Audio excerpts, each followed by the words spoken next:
అరవింద్ గారు 100 మంది అరవింద్ గారు is equal to Allu Sirish గారు. నాకు తెలిసి అంత షార్ప్గా ఉంటుంది మైండ్. కానీ లైక్ మూవీస్ మీద ఎంత కాన్సన్ట్రేషన్ ఉంటుందో అదర్ థింగ్స్ మీద కూడా అంతే కాన్సన్ట్రేషన్ ఉంటుంది. ఎవరినైనా మోసం చేయొచ్చు కానీ శిరీష్ గారిని మోసం చేయలేరు అనేది కూడా ఒక నేను మోనార్క్ అంతే సార్.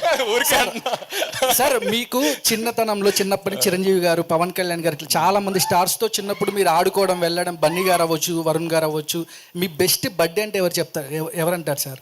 నేను మా బెస్ట్ బడ్డీ అంటే మా అన్నయ్య అండి. చిన్నప్పటి నుంచి మేము ఇంట్లో కలిసి పెరిగాము. 5 years డిఫరెన్స్ ఉన్నా మా డాడీ ఎక్కువ చిన్నప్పటి నుంచి మా డాడీ సినిమాలు తీస్తూ హైదరాబాద్లో ఉండేవారు. సో ఎవ్రీ 10 days 15 daysకి మళ్ళీ వచ్చి కలిసేవారు. సో ఆ పెద్ద ఇంట్లో మా మమ్మీ కాకుండా నేను కలిసి ఒక 10 years అండ్ ఇద్దరు సేమ్ రూమ్లో కూడా కలిసి పెరిగా ఉంటున్నాను. సో లిటరలీ 8-9 years ఒకటే room. So roommates, brothers, buddies. ఇవాళ కూడా లైఫ్లో నేను మా డాడీ తోటి, బెస్ట్ ఫ్రెండ్ తోటి, గర్ల్ ఫ్రెండ్ తోటి ఏమి షేర్ చేసుకోలేని విషయం మా అన్నయ్యతో చెప్పగలను. So I think is my body. Sir Chiranjeevi గారిలో, అరవింద్ గారిలో, పవన్ కళ్యాణ్ గారిలో మీరు నేర్చుకునేది ఏంటంటే ఏం చెప్తారు సార్? అంటే వాళ్ళ దగ్గర తీసుకుంటే పవన్ కళ్యాణ్ గారి దగ్గర నుంచి నేను నేర్చుకునేది మెంటల్ స్ట్రెంగ్త్. ఆయన ఇక్కడ మైండ్లో ఉన్నంత స్ట్రాంగ్ ఎవరు ఉండరండి. It's one of the most mentally strong people have seen. Chiranjeevi గారితో అన్లిమిటెడ్ పాజిటివిటీ. ఎంత మీరు ఒక కళ్యాణ్ గారు ఒక ఫంక్షన్లో చెప్పారు, చిరంజీవి గారు మీరు ఎంత ద్వేషించినా ఆయన తిరిగి మీకు ప్రేమే తిరిగి ఇస్తారని చెప్పి. So that positivity and humble nature అనేది నాకు చిరంజీవి గారి గురించి ఇష్టం.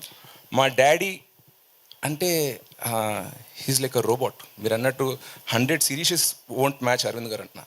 ఆయన పొద్దున్న లేస్తే టీ తాగే టైం నుంచి నైట్ పడుకునే వరకు షెడ్యూల్ వేసుకుని ఆ షెడ్యూల్ ఫాలో అయ్యి ఫాదర్ రెస్పాన్సిబిలిటీస్, హస్బెండ్ రెస్పాన్సిబిలిటీస్, ఫ్రెండ్స్కి ప్రాబ్లం ఏమైనా వచ్చినా కూడా వాళ్ళకైనా ఒంట్లో పోకపోయినా వాళ్ళని తీసుకెళ్ళడం, లేకపోతే చుట్టాలు ఏదో ఇంట్లో పెళ్లి జరుగుతుంది అక్కడి నుండి ఆయన ప్రొడ్యూసర్ రెస్పాన్సిబిలిటీస్, ఆయన ఆంటర్ప్రినర్, ఎందుకంటే థియేటర్స్ ఆయన ఉన్నాయి అనమాట.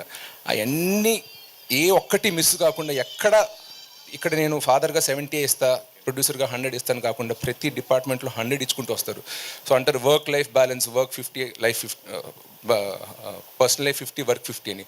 బట్ మా డాడీ నాకు చెప్పింది అంటే అది హై పర్ఫార్మర్కి సెట్ అవుతుంది. You have to hit 100 on every department అని. So I take that to my father. ఈ సక్సెస్ మీట్కి పవన్ గారు కానీ లేదా అర్జున్ కానీ ఎవరైనా ఒకరు తీసుకొస్తారా? ఫ్యాన్స్ మాత్రం ఎవరైనా ఒకరు చూడాలనుకుంటున్నారు. ఆయన అడుగుతాను, ఆయన వస్తే తీసుకొస్తాను. అడుగుతారు.